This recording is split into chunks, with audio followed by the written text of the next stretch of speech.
Halo semua, selamat datang kembali di channel YouTube saya, Charles Lee. Pada kesempatan kali ini saya akan membahas 3 saham ya. Ada LPPF atau Matahari Department Store Tbk, ada MAPI atau Mitra Adi Perkasa, kemudian ada RALS atau Ramayana.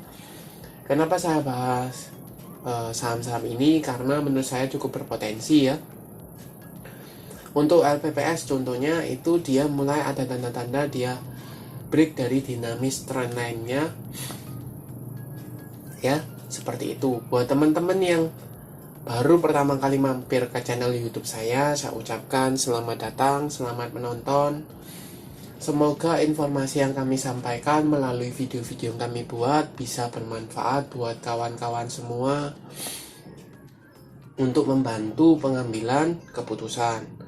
Buat teman-teman yang sudah like, share, dan subscribe channel YouTube saya ucapkan terima kasih banyak atas support dan dukungannya sehingga channel ini bisa berkembang sampai sejauh ini.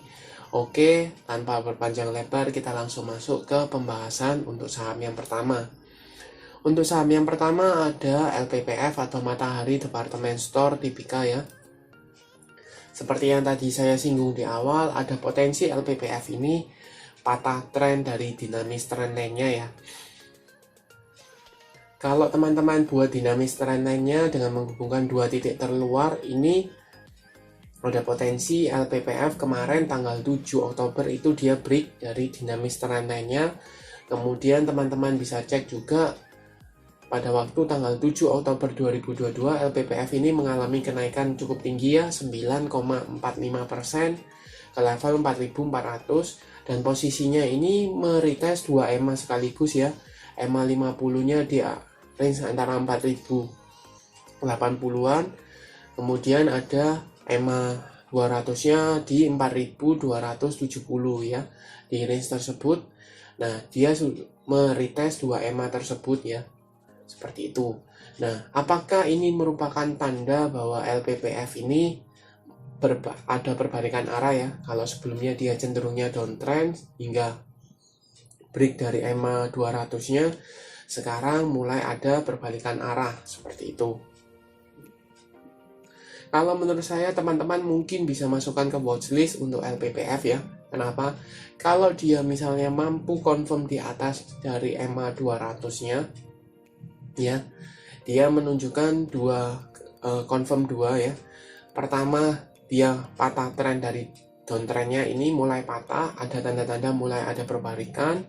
Kemudian dia sudah break juga di atas EMA 200-nya, menunjukkan ada perbalikan arah. Jadi teman-teman perlu konfirmasi atau masukkan ke watchlist kalau seandainya saham LPPF ini mampu break dari EMA 200, cukup menarik, ada tanda-tanda minimal dia untuk bergerak sideways di range-nya kembali ya, di antara 4.900 5.000-an itu masih terbuka seperti itu.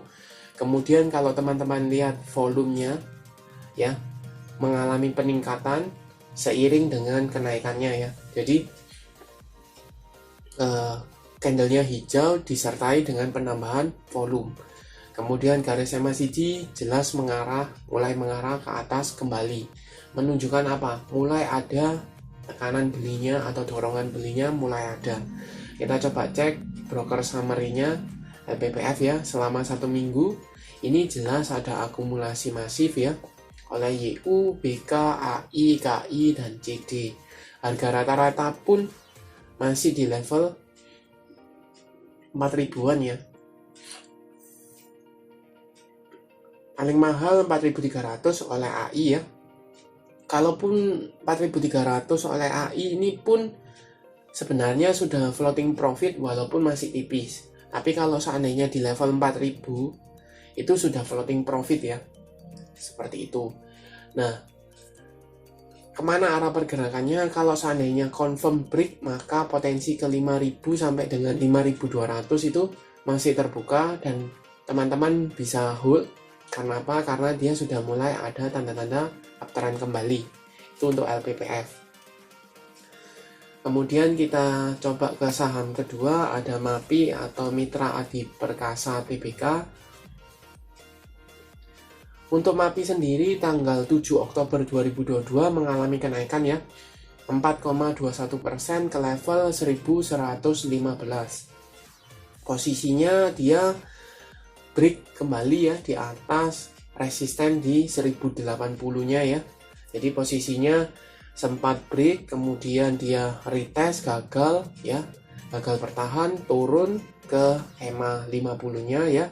Di range 1220 30-an, kemudian terjadi pantulan dan sekarang posisinya di atas, kembali di atas 1080.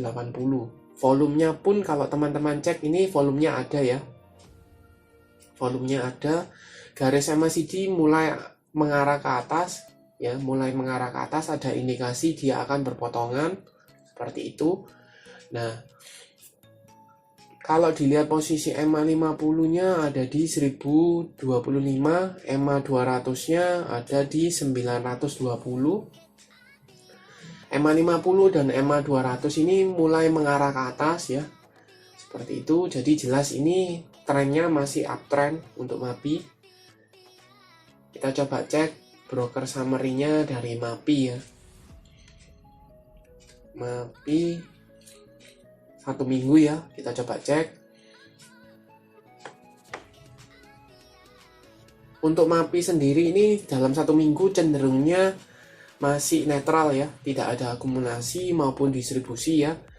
Kita perpendek di let's say di 3 hari terakhir ya, tanggal 5 sampai dengan tanggal 7 ya. Ini tanggal 5 sampai dengan tanggal 7 jelas ada akumulasi cukup masif oleh CS, CC, ZP, YU, dan BB. Berarti mengindikasikan apa? Kalau teman-teman cek 1 minggu, di 3 hari awal itu cenderungnya distribusi, sedangkan di 3 hari terakhir mulai ada akumulasi kembali, sehingga overall selama 1 minggu cukup netral, seperti itu. Jadi kenaikan ini dari tanggal 5 itu disertai dengan akumulasi ya, seperti itu. Nah, buat teman-teman apakah bisa entry sekarang? Teman-teman bisa tunggu ya, apakah dia mampu break dari area resistnya ini di range antara 1100 ya, 1120-an sampai dengan 160 atau 50-an ya, di range ini. Kalau dia mampu membentuk lebih tinggi ya, candle lebih tinggi atau high-nya lebih tinggi, dia ada potensi untuk melanjutkan kenaikan seperti itu. Minimal ke level 1200 itu masih terbuka ya. LPPF ada potensi, MAPI pun juga ada potensi ya, seperti itu. Jadi teman-teman bisa atur aja posisinya. Kalau dia misalnya mampu break, maka teman-teman bisa buy on breakout ya.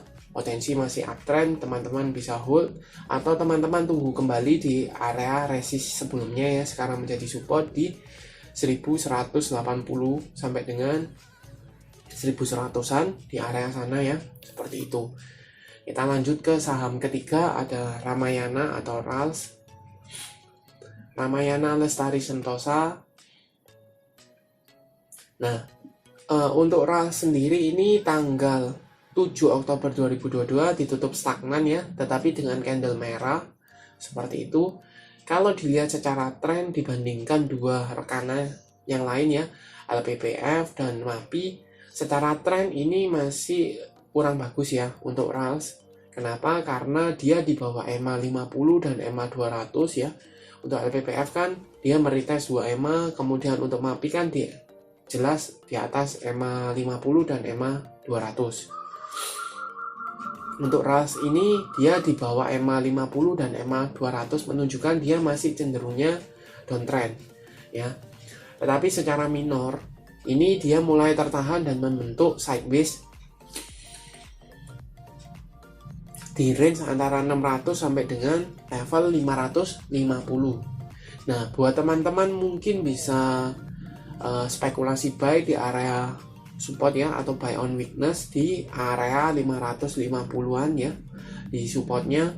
Kalau seandainya dia breakdown dari 550, let's say di 535 ke bawah, teman-teman bisa out, dia melanjutkan penurunan seperti itu. Tetapi kalau seandainya dia mampu tertahan, teman-teman bisa hold karena ada potensi untuk swing trade ya, ke minimal level ke 590 600 itu masih terbuka seperti itu. Kemudian kalau dilihat secara volume, ketika merah volumenya ada ya, sedangkan garis MACD jelas mengarah ke bawah seperti itu. Kita coba cek broker summary-nya ya. RALS 1 minggu ya, kita coba dari tanggal 3. Jelas distribusi masif ya, oleh RX, DX, BK, LG, dan YU. Sedangkan yang nampung ada YP, PD, KK, CC, dan GR. Harga rata-ratanya pun di 550-an ya. Jadi masih di range harga-harga support seperti itu. Tinggal teman-teman berminat untuk spekulasi buy atau spekulasi ya. Karena kalau LPPF-nya naik, MAPI-nya naik, sentimen sektoralnya ada, maka saham RALS ini juga akan diangkat seperti itu, atau terdampak sentimennya. Jadi teman-teman bisa spekulasi buy seperti itu. Oke, sekian untuk video kali ini. Terima kasih sudah menonton sampai akhir. Jangan lupa like, share, dan subscribe channel YouTube saya, dan nantikan video analisa saham berikutnya. Terima kasih sudah menonton.